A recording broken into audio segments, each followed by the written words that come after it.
Three things that might be behind you ending up with emotionally unavailable partners. So basically, with partners who you can have fun with, you can relax with, you can have a relationship with, but it doesn't lead anywhere and it just doesn't change. So it can be a lot of fun at the beginning, but if you are stuck in this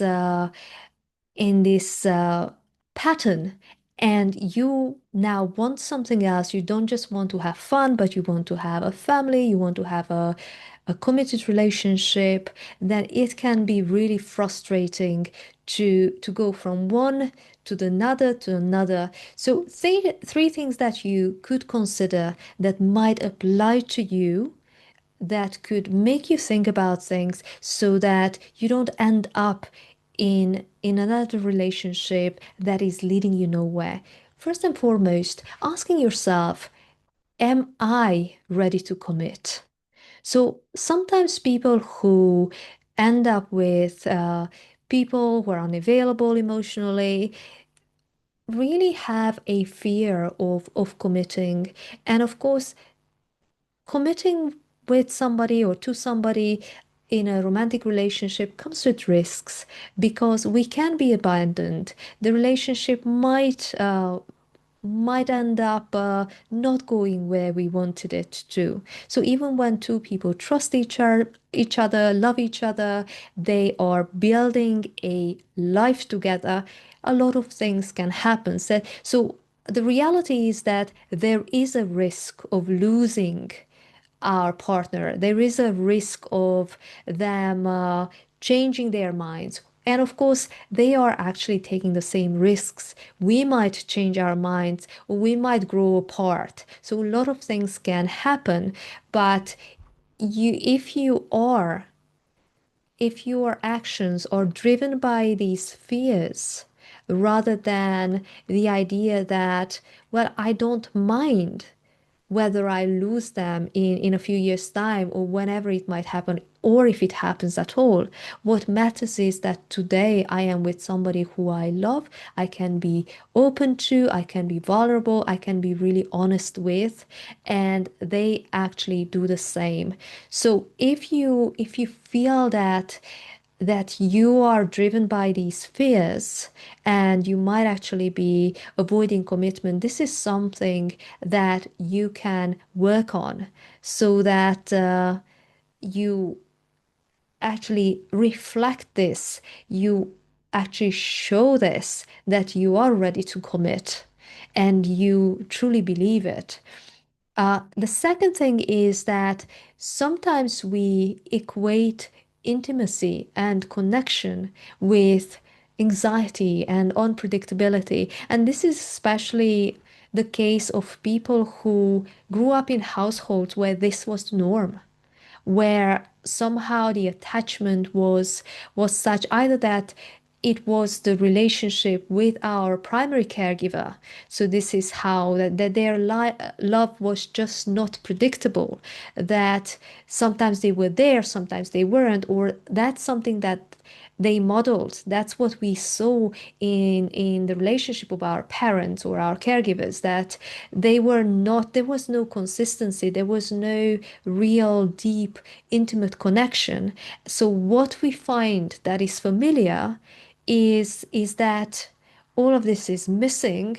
And of course, we tend to gravitate towards what we know. That is what we find exciting. That is where we find that we find love. Uh, and it might just be because we want to resolve that, or it might just be because we notice that, or that's what we are drawn to. But unfortunately, unless you resolve these issues, you will end up in relationships that reproduce what you have had, what is not going to work. So one thing is you want to build awareness. What am I equating intimacy and connection with? What is familiar to me? And then work on that if it is the case for you. And the third one is, do you have the belief that you have to earn affection? Do you have the belief that you have to be the one carrying, doing all the labor, doing all the work so that you feel good enough, so that you feel appreciated? Or can you just be yourself? This also leads back a lot of times to our childhood, but it could have started later as well, that we make certain beliefs that this is what love will look like. This is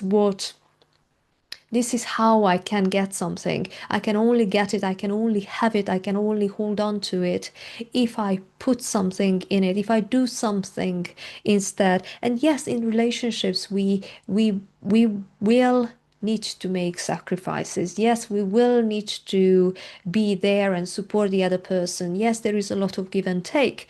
It's true, because you can't be selfish if you're with somebody else. You want to consider them as well, but you can't be selfless either, which is to say you can't just give, because that leads uh, to burnout.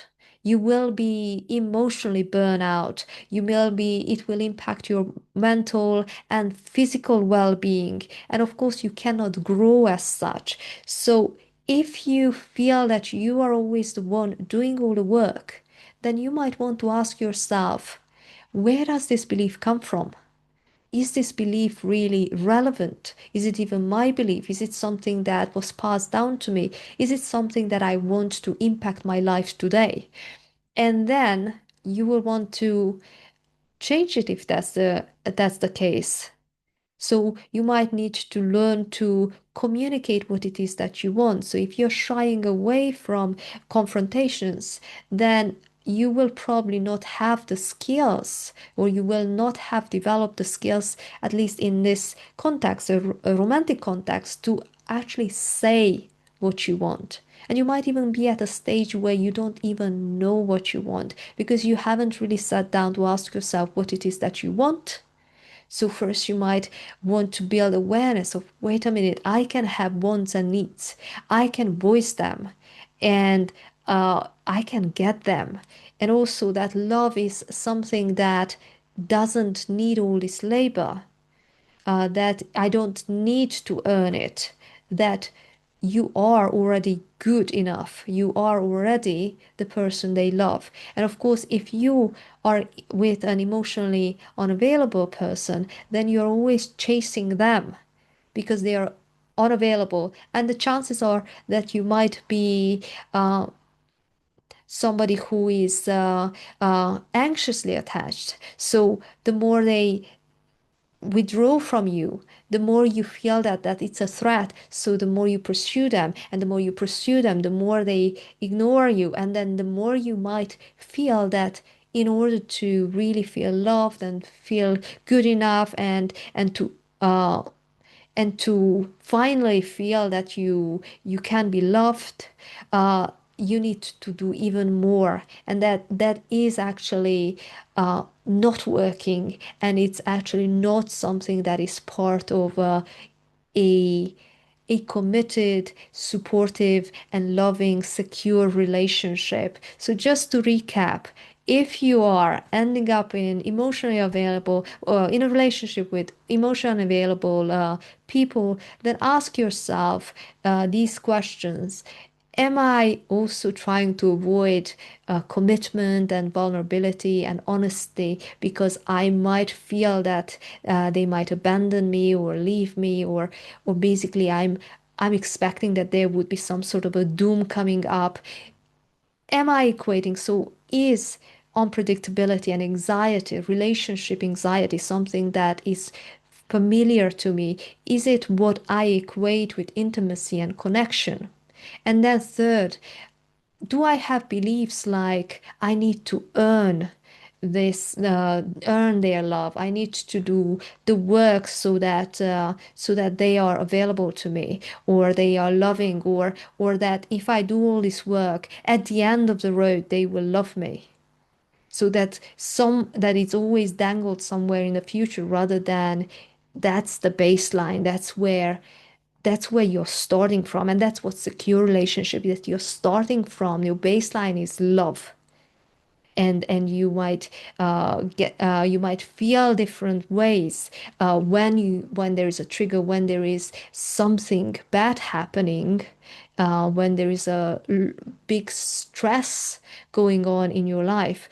But it's not your baseline. The baseline is that there is love rather than you want to earn love.